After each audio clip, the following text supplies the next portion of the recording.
بسم اللہ الرحمن الرحیم رب اشرح لی صدری ویسر لی امری واحلل عقدۃ من لسانی یفقہوا قولی۔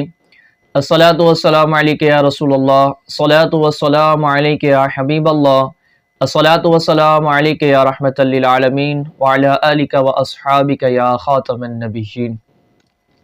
ابھی کچھ دن پہلے لاہور کالج کی ایک طالبہ کے ساتھ مبینہ زیادتی کا واقعہ پیش آیا۔ اب یہ جو زیادتی کی گئی اس کے بعد جب طلباء کو پتہ چلا، طالبات کو، وہاں جو کالج کے اندر پڑھنے والے تھے، تو پھر انہوں نے وہاں پر دھرنا دیا اور جو وہاں معاملات ہوئے وہ سوشل میڈیا پر تمام نے دیکھے ہیں۔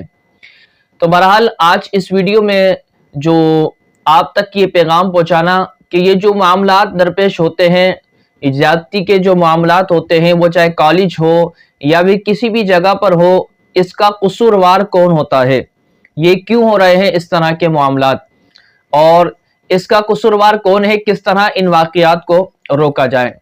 سب سے پہلے تو میں اس واقعے کی پرزور مذمت کرتا ہوں کہ جس نے بھی یہ معاملہ کیا ہے وہ گارڈ ہے یا پھر گارڈ کے پیچھے سیکیورٹی گارڈ تھا یا اس کے پیچھے کوئی اور لوگ ہے جنہوں نے بھی یہ کیا ہے، تو قانون نافذ کرنے والے ادارے ان لوگوں کو سخت سے سخت سزا دے، عبرت کا نشانہ بنائے کہ جنہوں نے یہ کام کیا ہے۔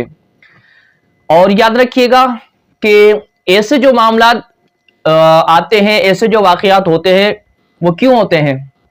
یہ وہی لوگ ہیں کہ جو عورتوں کو یہ اس بات پر ابھارتے ہیں کہ تم اپنے حقوق کے لیے کھڑے ہو، اور عورتوں کے لیے کہتے ہیں کہ عورت کا حق بھی مرد کے برابر ہے، عورت کو مرد کے شانہ بہ شانہ چلنا چاہیے، عورت مرد سے پیچھے نہیں ہے۔ جنہوں نے عورت کے حقوق کا نعرہ لگایا وہ کس لیے لگایا؟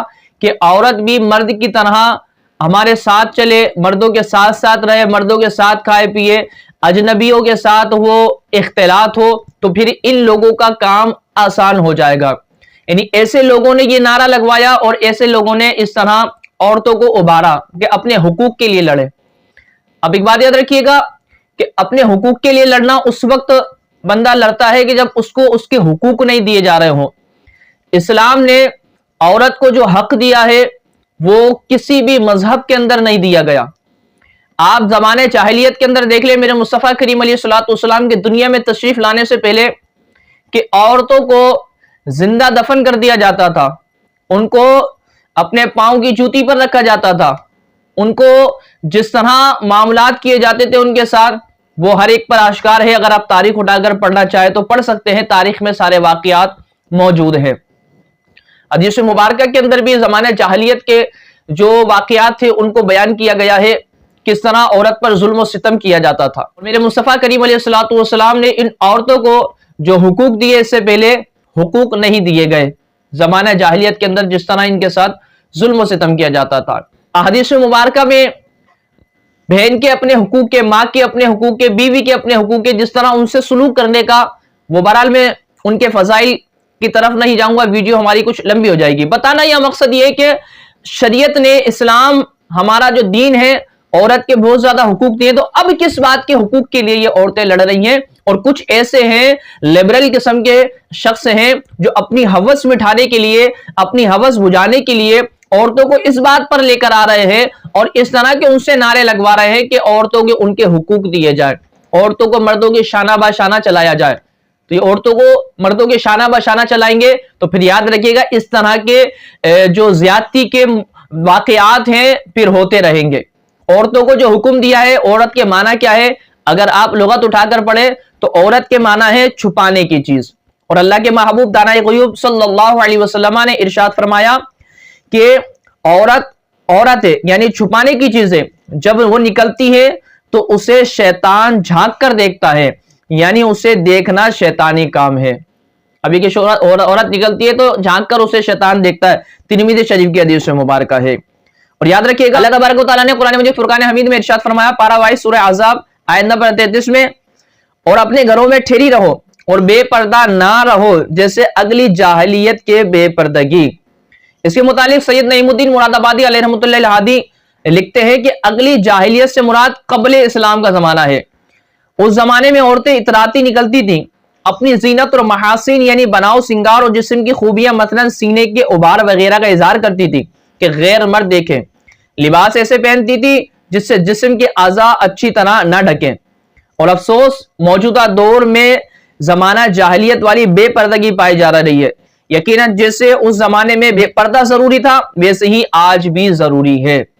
تو یعنی یہ زمانے جاہلیت والا وہی پردہ بے پردگی یہاں پر آ چکی ہے۔ آپ دیکھ لیں کہ عورتوں کو کس طرح بالکل مردوں کے شانہ بشانہ چلایا جا رہا ہے، اجنبیوں کا اختلاط ہو رہا ہے، ایک ساتھ ہر جگہ جا رہے آ رہے ہیں۔ جو شریعت نے پابندیاں رکھی ہیں ان پابندیوں کو اگر ہم نے پورا نہ کیا، جو اللہ کا قرآن ہمیں پردے کا حکم دے رہا ہے، جو ہم پر نافذ عورتوں میں معاملات مسائل جو نافذ کیے گئے ہیں، اگر اس پر عمل نہیں کریں گے تو پھر اس طرح کے معاملات ہوتے ہی رہیں گے۔ اس کے متعلق مفتی احمد یار خان نعیمی رحمۃ اللہ تعالی فرماتے ہیں کاش اس آیت سے موجودہ مسلم عورتیں عبرت پکڑیں۔ یہ عورتیں ان امہات المؤمنین رضی اللہ عنہن سے بڑھ کر نہیں، عورتیں بے پردگی کرتی ہیں۔ اللہ تبارک و تعالیٰ ان کے متعلق قرآن مجید فرقان حمید میں فرماتا ہے، پارہ 18 سورہ نور آیت نمبر 31 میں، اور زمین پر پاؤں زور سے نہ رکھے کہ جانا جائے ان کا چھپا ہوا سنگار۔ اس کے متعلق مفتی نعیم الدین مراد آبادی علیہ رحمۃ اللہ الہادی فرماتے ہیں کہ یعنی عورتیں گھر کے اندر چلنے پھرنے میں بھی پاؤں اس قدر آہستہ رکھے کہ ان کے زیور کی جھنکار نہ سنی جائے۔ اس سے بتاتے مسئلہ معلوم ہوا کہ چاہیے کہ عورتیں باجے دار جھانجھن نہ پہنے۔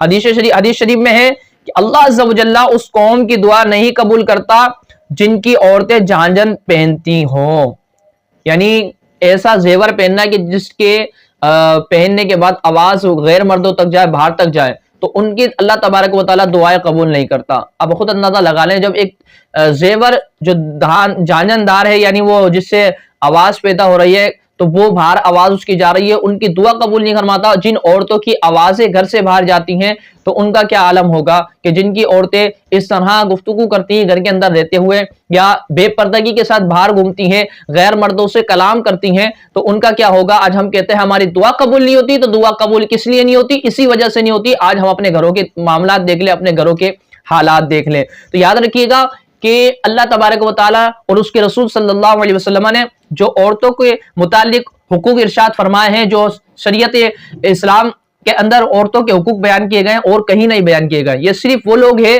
جو اپنی ہوس مٹھانے کے لیے عورتوں کو یہ کہتے ہیں کہ اپنے حقوق کے لیے لڑے، اپنے حقوق کے لیے کھڑے ہوں، نا وہ عورتوں کو ورگلاتے ہیں۔ تو بھائی قصور اس کے اندر ہمارا خود کا ہے۔